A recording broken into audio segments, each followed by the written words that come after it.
What's up? What's up? What's up? Welcome to Wiz TV. Today I'm trying to figure out relationships. What does relationships mean? And what's the difference between being in a relationship and just dating? Like, when I say relationship, you got people that like to have intimate encounters with someone, but would classify it as we just seeing each other, but we're being monogamous. Then you got people that would say we in a relationship with each other and we being monogamous. So I'm confused. So a friendship is a relationship in my perspective. So if a friendship is a relationship, that's me getting to know whomever else it is I'm associating myself with, trying to see if me and that person have good vibes and whether or not our friendship could evolve. You know what I'm saying? And in relationships, people like to say this thing like, all right, me and you, we seeing each other, but don't be intimate with nobody else, just be intimate with me. And people like to have the illusion as if that verbal contract is actually being honored.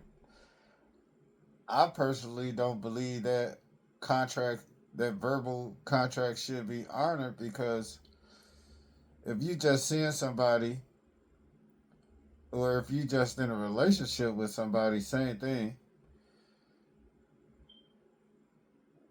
Why are you guys stopping yourself from having other friends in other places? Because you don't have any type of contract that you made under God. You know what I'm saying? A relationship didn't say you was married. Seeing each other didn't say you was married. So reality to me is everybody is just having encounters with each other as friends and being intimate depending on how the vibes is between one another. Which I have no problem with, but I don't like to play the game as if somebody is a bad person because they want to see this person, and then when they seeing this person, they probably got good vibes with this person, but they don't have good vibes with this person to this person to somebody that they want to marry, but they have good vibes with this person as in they want to have an adult intimate relationship or understanding or an adult intimate encounter because they they feeling each other on that page. I don't think nothing wrong with that if everybody is being adult about how they doing things, meaning practicing safe sex, so to speak. You know what I'm saying? Using the proper contraceptives when you're doing what you're doing.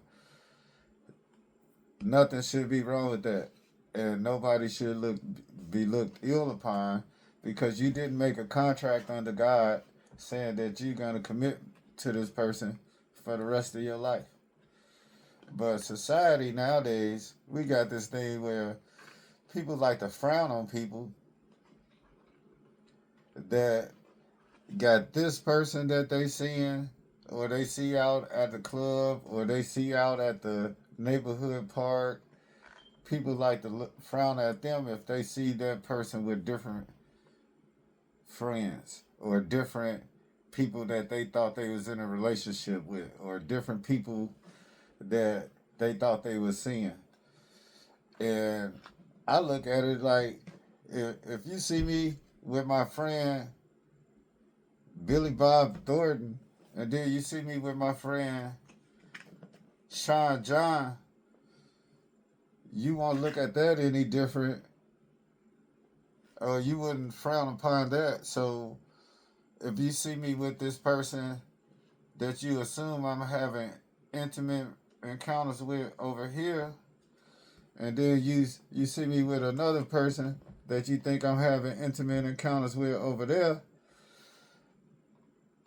it shouldn't be frowned upon if I'm not married. If you don't see a ring on my finger, if you don't see nothing that's stipulating I made a commitment, I made an oath, I committed and I'm legally attached to this person, it shouldn't be a problem. And I think nowadays society has things twisted. And people be acting like they married before they married. And then and I feel like because of this, people is missing their true connection with a person that they was probably vibing with, but they following this uh, narrative, like this unwritten narrative that say, well, society seen me with this individual the other day, but I'm feeling this person right now, but I can't express any interest to this person over here because society see me with this person that I'm not married to, but now today they see me with this individual over here. And now the next time I go talk to the third party that see me talking to this other individual, they looking at me with shady eyes coming from the perspective I'm cheating on this other person that I'm not even married to. You know what I'm saying? So what is the point of marriage if you already acting like you married before you even married?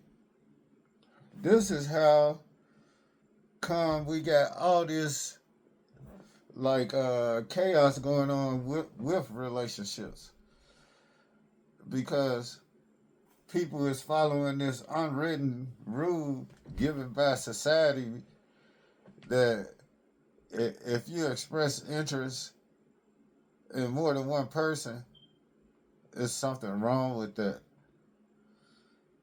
I look at it like nothing should be wrong with that if things is happening in respectable boundaries. So if you out with a group of friends, generally you try not to show one friend more attention than you show the other friend, because you know how your friends feel about, because you got a personal relationship with your friends. So you deal with all your friends on a certain page. So if you just seeing somebody, I believe the person you seeing over here and the person you seeing over here, if you not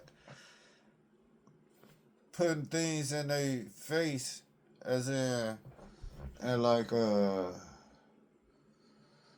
being contemptuous to other people, showing them the same type of interest as in being flirty or whatever with another person in front of this person while you in their company, I think it should be good.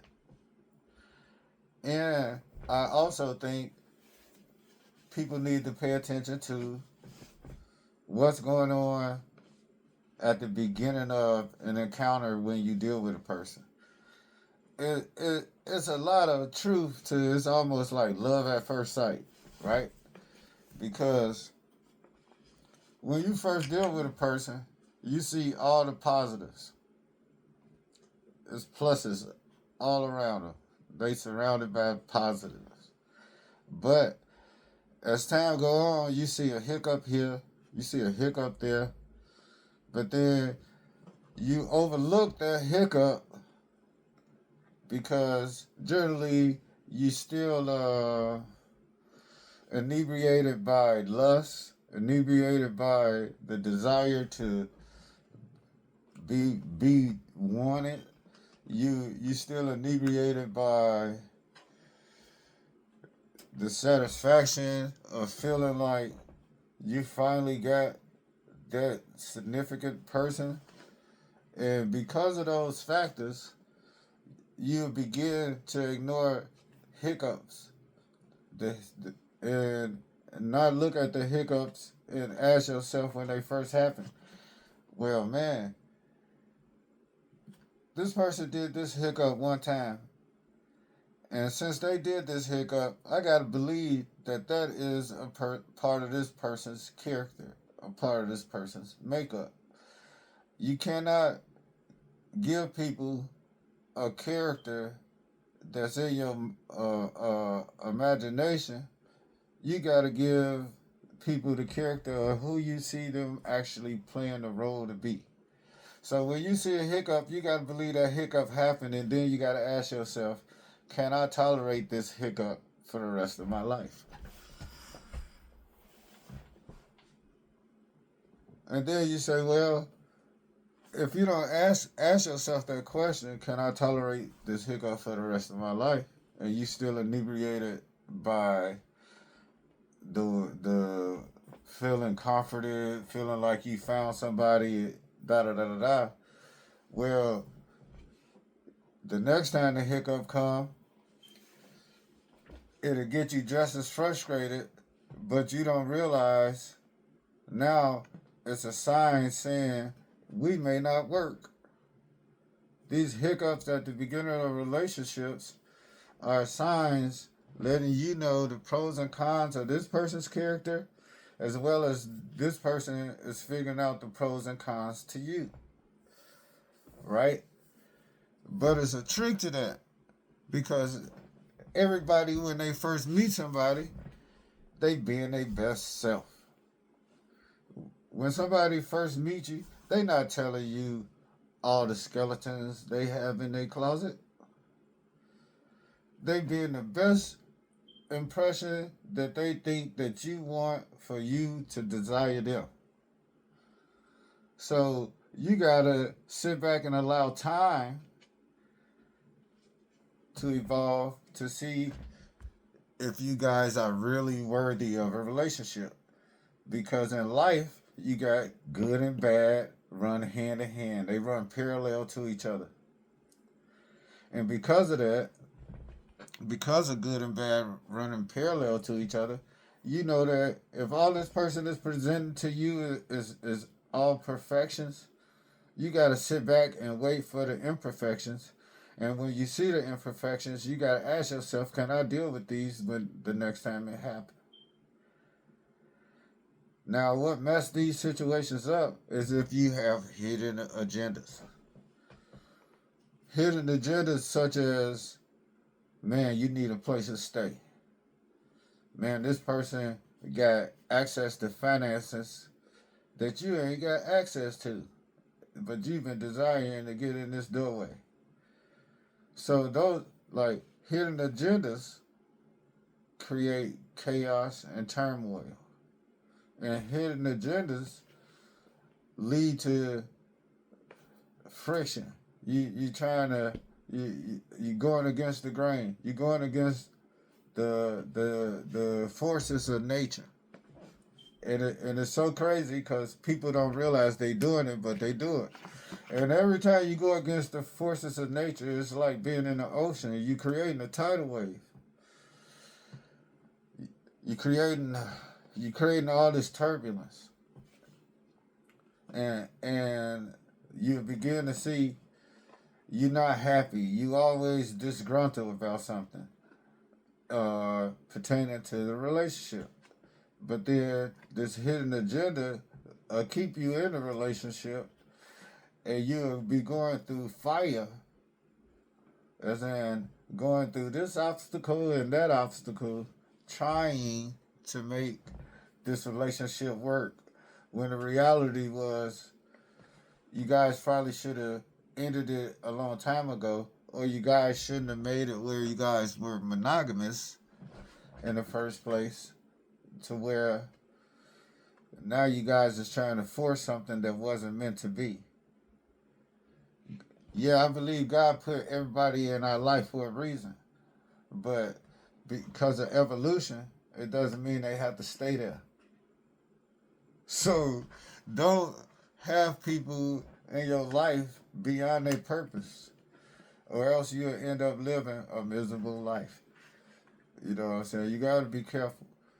And being happy is all about having a peace of mind. It's all in your mind. It's all a state of mind as far as being happy. All right, guys, I'm out. We'll have another part to this later on. Check me out later.